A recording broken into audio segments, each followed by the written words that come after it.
వీర మహిళ జనసేనకు చెందినటువంటి ఒక వీర మహిళ వీడియో వివచ్చంగా వైరల్ అవుతుందండి. ఎలా అంటే ఇప్పుడు ఎవరైతే జబర్దస్త్ ఆది గారు కావచ్చు, హైపర్ ఆది ఆయన కావచ్చు, అలాగే ఒక వీర మహిళ కావచ్చు, ఒక వ్యాన్ మీదకి ఎక్కి ఎన్నికల ప్రచారం నిర్వహిస్తున్నారు తెలంగాణలో.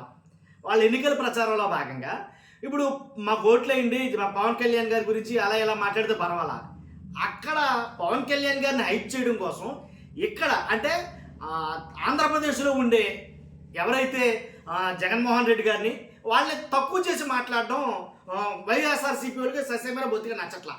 ఇప్పుడు ఆ వీర మహిళ మాట్లాడినటువంటి మాటలు మీరు వింటారు కానీ ఒక్కసారి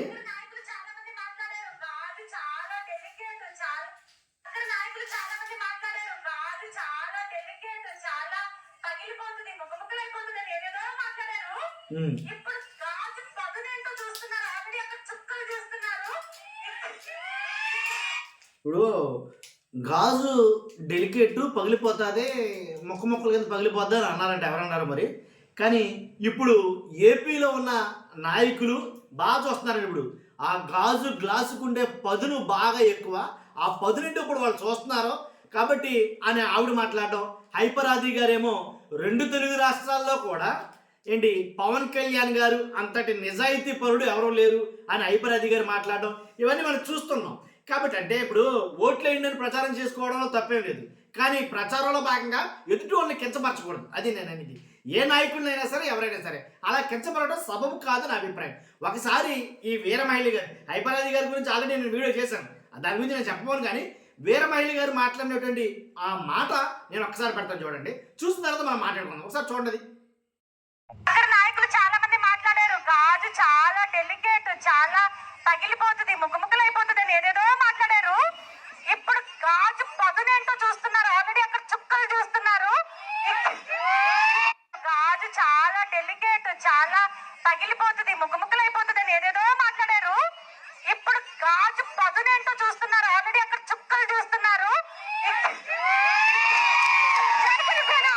ఇక్కడ నాయకులకు కూడా, ఇక్కడ అవినీతి నాయకులకు కూడా, ఇక్కడ ఎవరైతే డబ్బులు మింగేశారో గవర్నమెంట్ స్కూల్స్ ఆదరణకి నోచుకోక ఒక బర్రెల సావిడిలాగా ఎలా ఉన్నాయో మేము వెళ్ళి చూసాం. మీరు కూడా చూడండి. సో ఇక్కడ అవినీతి నాయకులకు కూడా దడొచ్చింది. ఈయన వస్తున్నాడు, మన బండారం అంతా బయట పెడుతున్నాడు అని దడొచ్చి ఆయన ప్రాంతీయత, ఆయన ఆంధ్ర, ఆయన కలకత్తా అని ఏవేవో చెప్తున్నారు.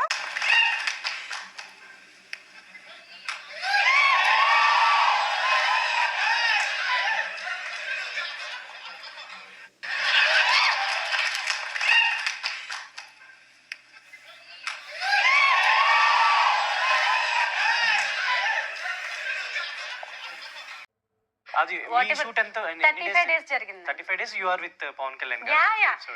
నా గుడ్ పార్ట్ షరత్ ఏంటంటే మార్నింగ్ 6 కి నేను ఆర్ఎఫ్సికి వెళ్తాను. తెలుసు నాకు, నేను ఈ రోజు కళ్యాణ్ గారిని చూస్తాను. Everyday that you know everyday నాకు తెలుసు ఈ రోజు నేను కళ్యాణ్ గారిని చూస్తాను, మాట్లాడతాను. ఇంకా ఎక్కువ చెప్పాలంటే ఒకవేళ ఆయన మాట్లాడకపోయినా చూడకపోయినా ఆయన పిలిచిన గాలి పీలుస్తాను. ఆయన ఆయన ఆయన స్మెల్ చేసిన ఇసుక నేను కూడా స్మెల్ చేస్తాను.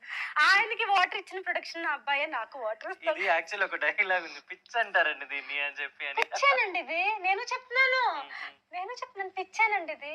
పిచ్చుంటేనే శరత్, అది ప్యూర్ అంతే. అవును, మీరాబాయి పిచ్చి కృష్ణుడు మాట్లాడాడు, అవునా? రామదాస్ గారికి పిచ్చి రాముడిని తిట్టాడు, అవునా? అన్నమాచారి గారికి పిచ్చి ఎన్ని కవితలు వచ్చాయి. ఇప్పుడు ఐన్స్టీన్ కి పిచ్చి అన్నారు. గొప్ప గొప్ప కనిపెట్టిన వాళ్ళందరూ పిచ్చి ఎక్కితేనే, సినిమా పిచ్చి ఉంటేనే. ఇప్పుడున్న హరీష్ శంకర్ గారు కానీ వీళ్ళందరూ, పవన్ కళ్యాణ్ గారు అంటే పిచ్చి, చిరంజీవి గారు అంటే పిచ్చి ఉండబట్టే కదా వచ్చారు. మీకు అంత పిచ్చి ఉండబట్టే మీరు 30 డేస్ పవన్ కళ్యాణ్ గారితో హ్యాపీ. మేము పిచ్చోళ్ళు హ్యాపీ. ఏ పిచ్చా లేకుండా బోరింగ్ జీవితాలు గడిపే కన్నా ఏదో ఒక పిచ్చి ఉండడం చాలా ఇంపార్టెంట్. ఆ పిచ్చిలో చాలా మజా వస్తుంది శరత్, యూ డోంట్ నో. ఒకసారి నీకు పిచ్చి ఉంటే తెలుస్తుంది ఆ పిచ్చి ఎంత బాగుంటుంది. చూసారుగా వేరే మహిళ మాట్లాడుతున్న మాటలు ఏమో ఎలా ఉన్నాయో. కానీ ఆవిడ మాట్లాడడంలో నేను అనేది ఏంటంటే, ఆవిడ మాట్లాడినా ఆది గారు మాట్లాడినా తప్పే లేదు, కానీ వాళ్ళకు సంబంధించిన వరకు మాట్లాడుకుంటే ఓకే. ఎదుటి వాళ్ళని కించపరిచేటట్టు మాట్లాడకూడదు. అందు గురించి ఏంటో తెలియదు, కానీ ఆవిడని బాగా వైరల్ చేస్తారు. అసలు వీడియో ముందుంది నన్ను అడిగితే కనుక. ఫస్ట్ ఆ వీర మహిళ గారికి సంబంధించినటువంటి వీడియో మీరు చూస్తే ఆశ్చర్యపోతారు. పవన్ కళ్యాణ్ గారి కంటే ఆవిడికి బాగా పిచ్చంట పవన్ కళ్యాణ్ గారంటే. పిచ్చ అంటే మన మామూలు పిచ్చ కాదండోయ్. ఆయన తాగేసినటువంటి వాటర్ బాటిల్ పట్టుకుని చేత్తో పట్టుకుని తిరగడం, ఆ వాటర్ బాటిల్లో తాగడం. ఇంకా నయం ఇంకొంచెం స్టెప్ ముందుకేస్తే ఏదైతే మాస్క్ పెట్టుకున్నాం కదా మనం, ఆ మాస్క్ పవన్ కళ్యాణ్ గారు పెట్టుకున్నారంట, ఆ మాస్క్ ఆవిడ వాడుతుందంట మళ్ళీనిగా. తర్వాత అది కాకుండా ఇంకా చోద్యం చూస్తే మీకు అర్థమవుద్ది. ఆయన పీల్చిన గాలిని నేను పీలుస్తున్నాను, ఆయన నడిచిన ఇసుక మీద నేను నడుస్తున్నాను, ఇలాంటి మాటలు. నేనేం చెప్పను మీకు. ఇంకా తర్వాత ఇంకేంటంటే పిచ్చ, ఇది పిచ్చ అంటారండి, దీన్నే పిచ్చ అంటారు అని అంటే యాంకరు ఆవిడ కూడా నాకు పిచ్చ అండి, నిజంగా నాకు పిచ్చ. పవన్ కళ్యాణ్ అంటే పిచ్చ, తప్పే ఉంది. మీరాబాయికి పిచ్చ, ఎవరో కృష్ణుడిని ఆరాధించినటువంటి మీరాబాయికి పిచ్చ అంటుంది. అలాగే రామదాసు గారికి పిచ్చ అంటుంది, అన్నమాచార్యులకి పిచ్చ అంటుంది. ఆవిడ ఇలాగా అంటే బీభత్సంగా అమితంగా ఏదైతే మాట్లాడతామో అది పిచ్చ అని ఆవిడైతే మాట్లాడుతుంది. అవన్నీ నేను చెప్పలేను, కానీ మీరు చూడండి ఆ వీడియోలు. ఎందుకంటే అంత చెప్పి అంత అంటే ఆవిడ పిచ్చని మీకు అర్థం చేసే అంత నాలెడ్జ్ అయితే నాకు లేదు, నేను ఒప్పుకుంటా. ఎందుకంటే నాకు అంత పిచ్చలేదు కాబట్టి ఖచ్చితంగా ఏంటంటే మీకు ఏ పిచ్చ అయినా ఉండొచ్చు, కాదని నేను, అది ఎవరి వ్యక్తిగతం వాళ్ళదే. కానీ ఒక మనిషిని మాత్రం, ఎదుటి వ్యక్తులు మాత్రం కించపరచడం సబబు కాదు. దాని గురించేనేమో వైఎస్ఆర్సీపీ కావచ్చు, చాలామంది కావచ్చు, ఈ మహిళ ఇప్పుడు వైరల్ అవుతుంది, వేరే మహిళ. కానీ వైరల్ అవుతుందని ఖచ్చితంగా మీకు చూపించాలిగా, అది నా బాధ్యత. కాబట్టి చూడండి, చూసి మీరు కూడా మీ అభిప్రాయం ఖచ్చితంగా కామెంట్ రూపంలో తెలియజేయండి. ముందు ఆ వీడియో చూడండి, చెప్తాను, పెడతాను.